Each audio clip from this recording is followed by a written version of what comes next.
Welcome to the Sincerely God podcast. I'm Sarah, and I believe that God is speaking to all of us all the time and in many different ways. The primary way that I listen is through two-way journaling.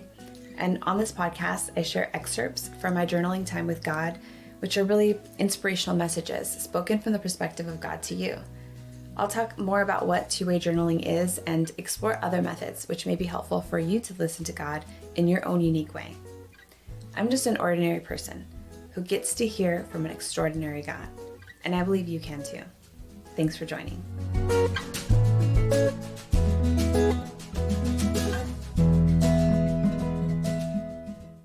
Hi everyone. So the journaling I'm actually going to share today, I had started the morning really just asking God for his healing in my heart. And how he responded was just really special. So I want to share it with you. He says, "My child, do not be afraid to come to me for healing and quickening of your heart. My ways are good and pure and for your best. My clearing away of the old and unhelpful is gentle and done with love. Come to me often with this request, my child. I desire to keep you close to me and remove the barriers that can pile up in your heart and mind. Come to me, my child. I am the way, the path of life. My ways are truth and life. Breathe in my goodness and mercy. Breathe out the ways of this world. Breathe out destruction and negative thought patterns. Breathe out prideful habits and ways of thinking. Breathe me in and breathe out what separates. Breathe out what separates you from my heart of mercy. Come to me, my child. My ways are pure. My ways are best. Let us begin. First, you must release the weights of this world that you still carry in your heart and on your shoulders.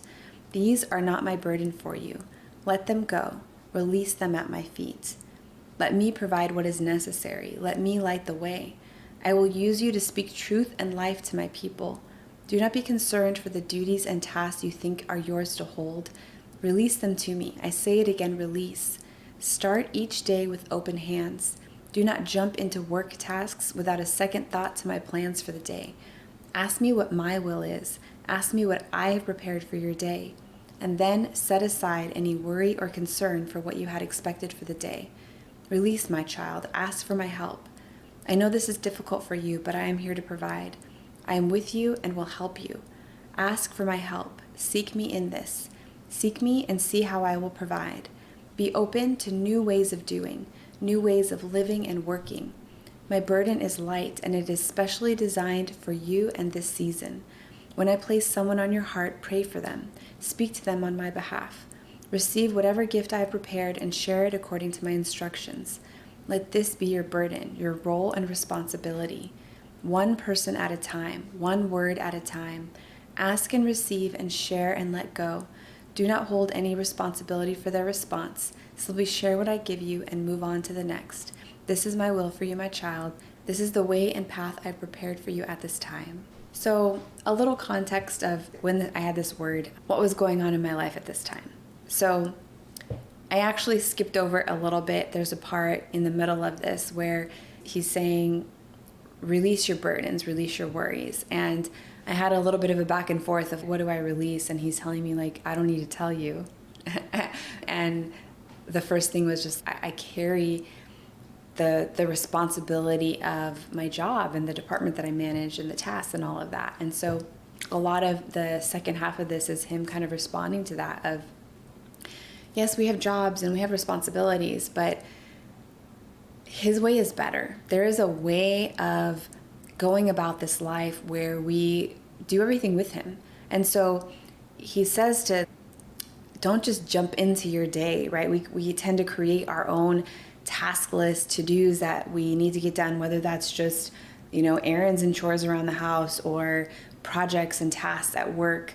But when we just jump right in and we don't stop and ask God, what is his desire for this day? What has he planned? What is his will for us in this day? We miss out on the way that he wants us to go through this life. The way that is better, that is lighter, that is easier, that is connected to him and his provision. And I can't say that after he shared this with me, I immediately started doing that. I don't even know if I can say that by the time years later that I was wrapping up at my job, did I fully do this. It's hard. It takes a lot of intentionality, and it takes a lot of ability to release expectations, your own expectations, the expectations of others. But we can do it incrementally. Maybe it's not something that you feel like you can do all at once. I think it's been years and years of God working in me to get me to even where I am today, which still isn't all the way there. But there's incremental progress, right? Where we can be intentional to start the day with our eyes on God, to start our day in a listening mode, to say like, okay, here's my task list. Here's everything that I had planned or I have expected for today, but I'm putting it in front of you, God, and I'm saying, you have your way. You show me maybe where I need to shift. Maybe there's something that I've prioritized for today that isn't a priority to you. For me, in this season where he's speaking this word to me, there was a lot that he was trying to get me to shift what my focus was on, what my perspective was. And that may not be true for you in your situation, but for me, it was definitely a period of time where he was telling me basically my role had changed, that my reason for being at my workplace wasn't just to do the job that I was given, right? Be the manager, manage the projects and the tasks and all of that. Yes, I still was a manager and I still did took care of the responsibilities that I needed to. But what was my focus? What was my priority each day? And I don't know that I ever really got to a place of fully shifting my priority, but I at least started to make space to allow some of those additional things that God wanted me to do. One of those was sharing his words with people. And that wasn't an everyday thing, but there was a period of time where it was happening quite a lot. And so that's just happens to be when this particular journaling excerpt is from. So it may look different for you. It may look different at your job or, just your everyday, right? We have so many things that our lives are filled with. It's not just our jobs. But can you start your day with more open hands? Can you perhaps even whether you typically, I know sometimes we can start our day and put our list together or kind of have an intention of what's going to happen that day, the day of. Sometimes we can do that. Some people plan a week before, or they'll take time the night before to kind of look at what the next day is filled with, what's on the schedule. But whenever you're taking that time perhaps to put your schedule together, to put your to-do list together, maybe it's setting, overall goals. Maybe it's just creating your schedule of all the different things that you have to do for the week. But when you're doing that, or maybe it's one moment at a time, you're scheduling a new calendar appointment for something, whatever, do that with God. Try doing that in a way, and it can just be a prayer where you're saying God, I need to create this schedule for my family for this week. Will you help me? Will you guide me? And kind of setting this heart posture, this intention to say, okay, God, I want to allow you in, and not just allow you in, but I want you to take the lead. And it may not be that you get this direct, you feel like God is telling you X, Y, and Z. It may just be, more indirect. It may be just you feel a little more clarity when you're making decisions, and you feel a little more peace when you're having to decide one option over another. But if we invite God into that process, then it allows him to put his priorities, to put his goals, to put what he desires, because he's already gone before you. He's already planned things in your day, opportunities maybe to experience his love, his joy, maybe opportunities to share his love and joy with others.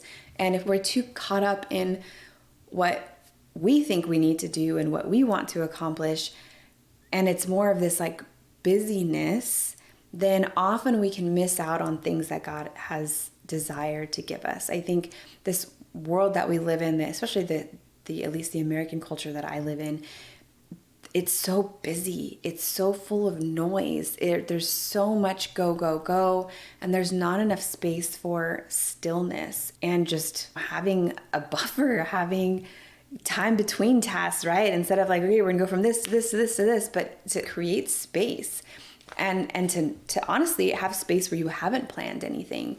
I think God's way looks different than the world's way. And if you go back to even, like how God taught the nation of Israel how they should live their lives, right?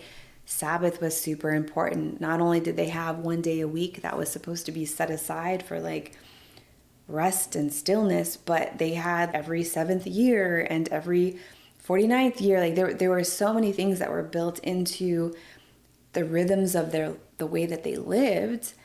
And God desires that for us even today, right? He was setting an intention. He was setting a rhythm. And it's easy for us to forget that. It's easy for us to get caught up in the noise and the busyness that is around us. And it takes intentionality to say, no, I want to do it God's way. I want to create space. I want to invite God into whatever planning, whatever preparing, whatever intentions I have for this particular day.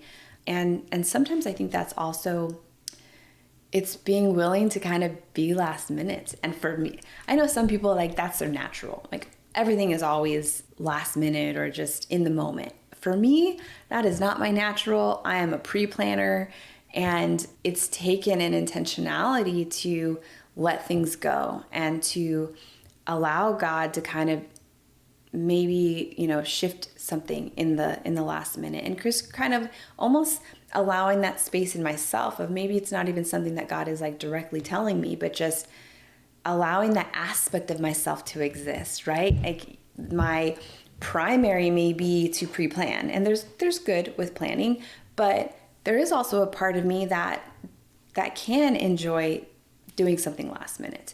And so creating space and allowance for that, and just maybe stepping out of your norm from time to time and see how God shifts and perhaps creates new rhythms in your life. But how I started this was I was really just asking him for healing of my heart. And I think it's something he even says, right? Come to me often with this request.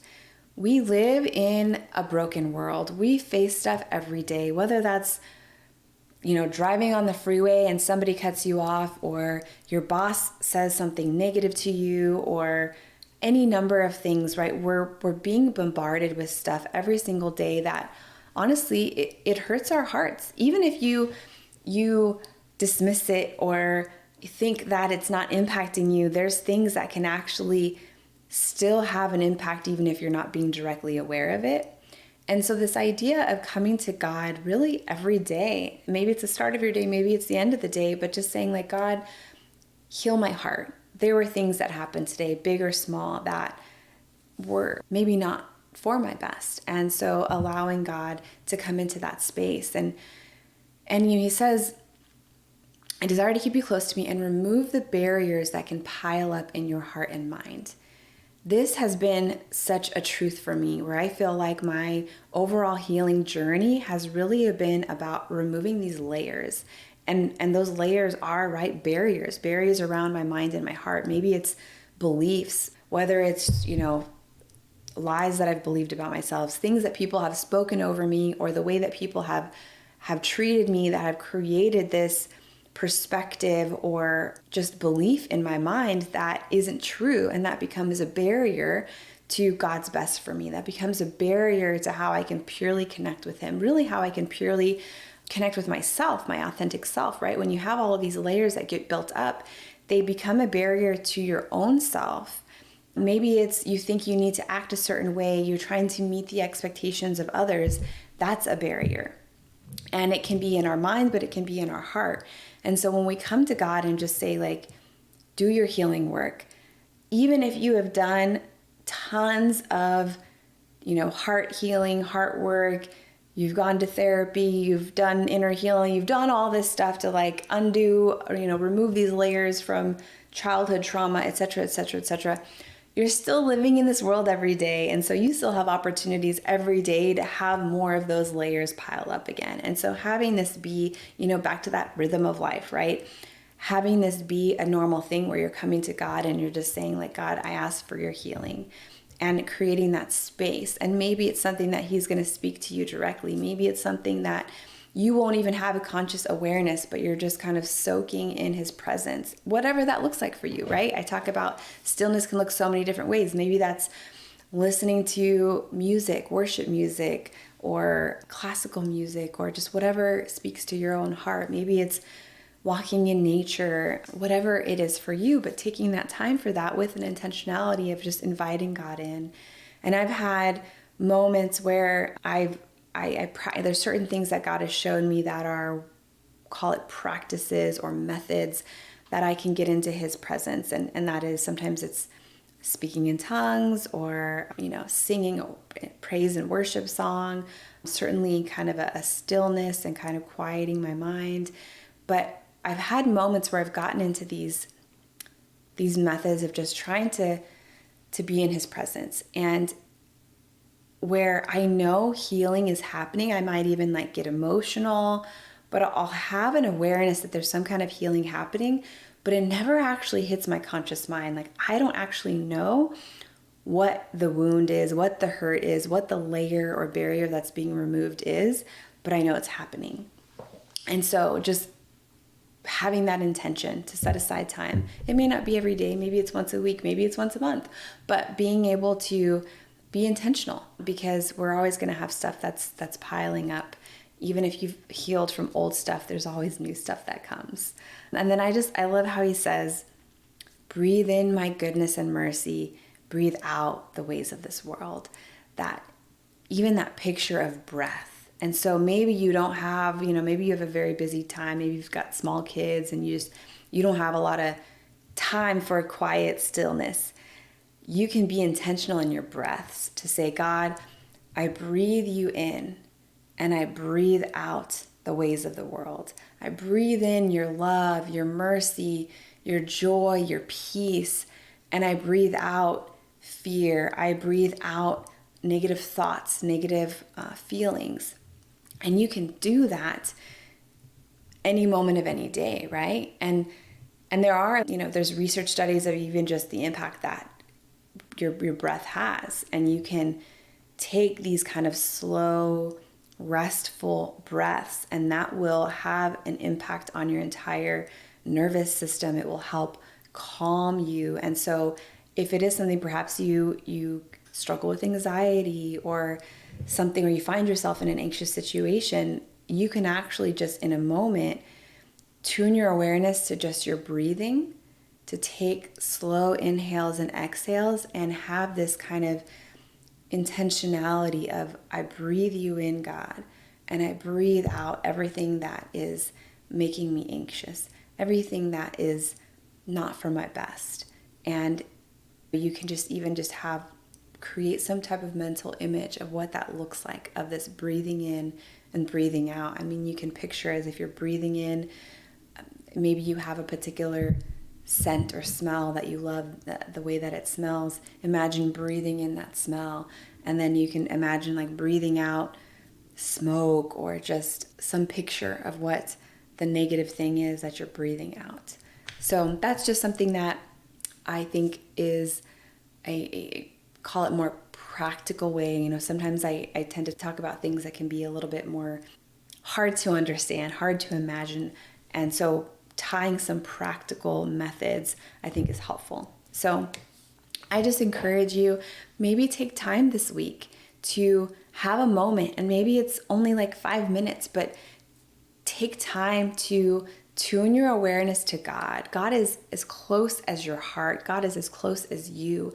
And so tune your awareness even to just that authentic part of you, and ask God for this healing, for this purifying, that love would come in, right? Even if you don't have to have the exact same beliefs as me, you can have this intention of, okay, I'm going to focus my awareness on this purest, most authentic part of myself. And I'm going to imagine breathing in love and light and goodness. I'm going to imagine breathing that in, and then I'm going to imagine breathing out bad and dark and fear and just the negative. And I think there's power in that. So I just encourage you, find what works for you and try to create a pattern, try to create a rhythm where this isn't just something you do one time, but that it becomes a part of your everyday. Maybe it's once a week. And then to just start each day with open hands, to allow God to shift your plans, to shift maybe what you're going to do in a particular day or even a particular moment, and invite him into that planning space and create space even when you are scheduling or planning, creating even just blocks of time where you don't have anything planned, so you have more of an ability for God to bring things in last minute, and find joy in that. Maybe if that's not your natural, try it out. Find the joy that that can bring of creating space. And then when you get to that space in your calendar of like, what do I feel like doing today? What do I feel like doing in this moment? I have an hour, I have 30 minutes before my next appointment. What is my heart's desire in this moment? So just some things you can try. I pray that you would just have healing in your heart and that you would have more space for peace and joy in your everyday. Thanks for tuning in to the Sincerely God podcast. Be sure to like and subscribe and share with your friends. If you'd like more information, you can go to my website, sincerelygod.com. There you'll find links to my social media, as well as an ability to get your own copy of Sincerely God, a collection of quotes, either the book or the prayer journal.